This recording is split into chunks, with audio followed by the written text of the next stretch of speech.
this morning. We'd just like to take the opportunity to thank our Chloe Club. Yn adran y Ceffylau Hela yw Marchogaeth y dosbarth i'r cesig neu adferch 4 mlwydd oed a throsodd, sydd dan ein sylw ac mae rhain i'r rhai maint llai dan 158 cm ac yn cadw cwmni i fi fan hyn mae Beth Simons a Beth, dyn ni bron a dod i ben ar y dosbarth yma. Mae yna dipyn o gystadlu wedi bod ac wrth gwrs y beirniad Louise Daly a Nigel Peel yn cael dipyn o drafodaeth. Odyn, mae'n bwysig yn y dosbarth yma bod y ddau yn cytuno yn llwyr ynglyn â be mae nhw'n gweld ar y brig, achos yn amlwg dyn nhw ddim wedi marcio nhw, felly mae rhaid iddyn nhw drafod yn ofalus fel bod y ddau yn hapus gyda beth sy'n ennill yn diwedd. Felly dyma nhw fel dyn ni'n gweld nhw. Y beirnid wedi gofyn i anfon nhw allan unwaith eto cael cipolwg bach arall arnyn nhw. Jessica Pritchard fyna sydd wedi chaelu. Gyda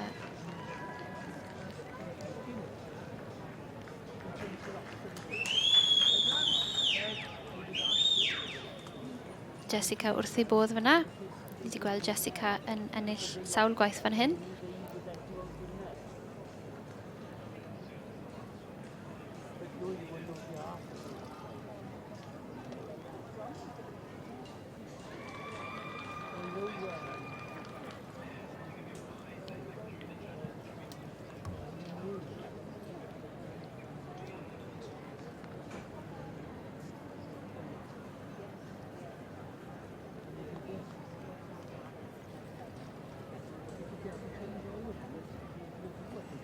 Wel, maen nhw'n cael ei tynnu fewn gen y beirniad yn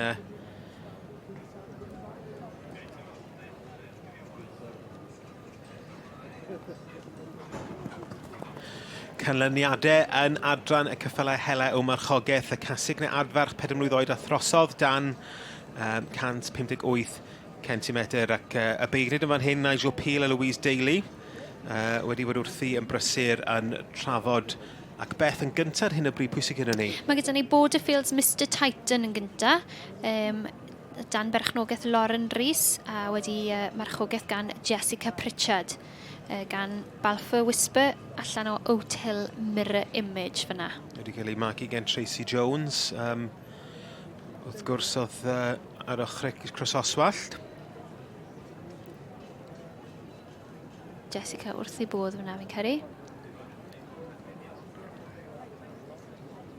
Wel, yr hosglymau yn cael ei cyflwyno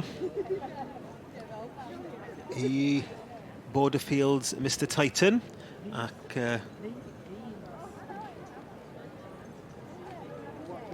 Lauren Rees sydd yn berchen ar ceffyl yma yn cael ei marchogaeth gen Jessica Pritchard. Yn yr ail safle mae'r hosglymau wedi cael ei cyflwyno. Dwi ddim cweith yn siŵr o'r blws o webu pwy oedd yn ail, ond ni'n gweld yn drydydd mae Bobby Thomas. Ie, gyda Glenn Omra Everest. Mae Glenn Omra Everest wedi dod nôl mewn gwaith eleni. Felly fydd Bobby wrth ei bodd fi'n siŵr. Ac yn yr ail safle, Charlotte Owen gyda Ta'r Dauntless, felly Chloe Owen yn Marchogaeth. Ceffyl yma wedi wneud yn dda iawn llynedd, yn geffyl ifanc, nath e ennill yn Llundain dros y Nadolig. A mae Chloe dim ond 17 yw hi ac yn cystadlu yn erbyn yr oedolion yn y dosbarthiadau yma. Ac wedi dal i dir chwarae teg iddi. Odi, a ei mham Charlotte sydd wedi magu'r ceffyl hefyd, felly fi'n siŵr bydd Charlotte wrth ei bodd. Moving on to the next class, which will be class 152, which is the Gelding 4-year-old.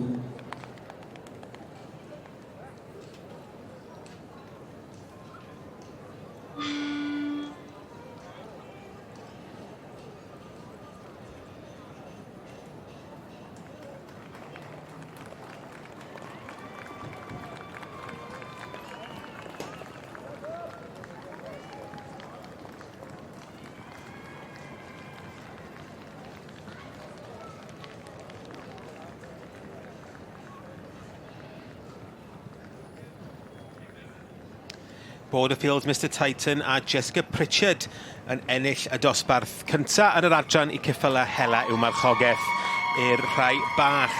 Ac wrth gwrs perchenog Lauren Rees, llongyfarchiadau mawr.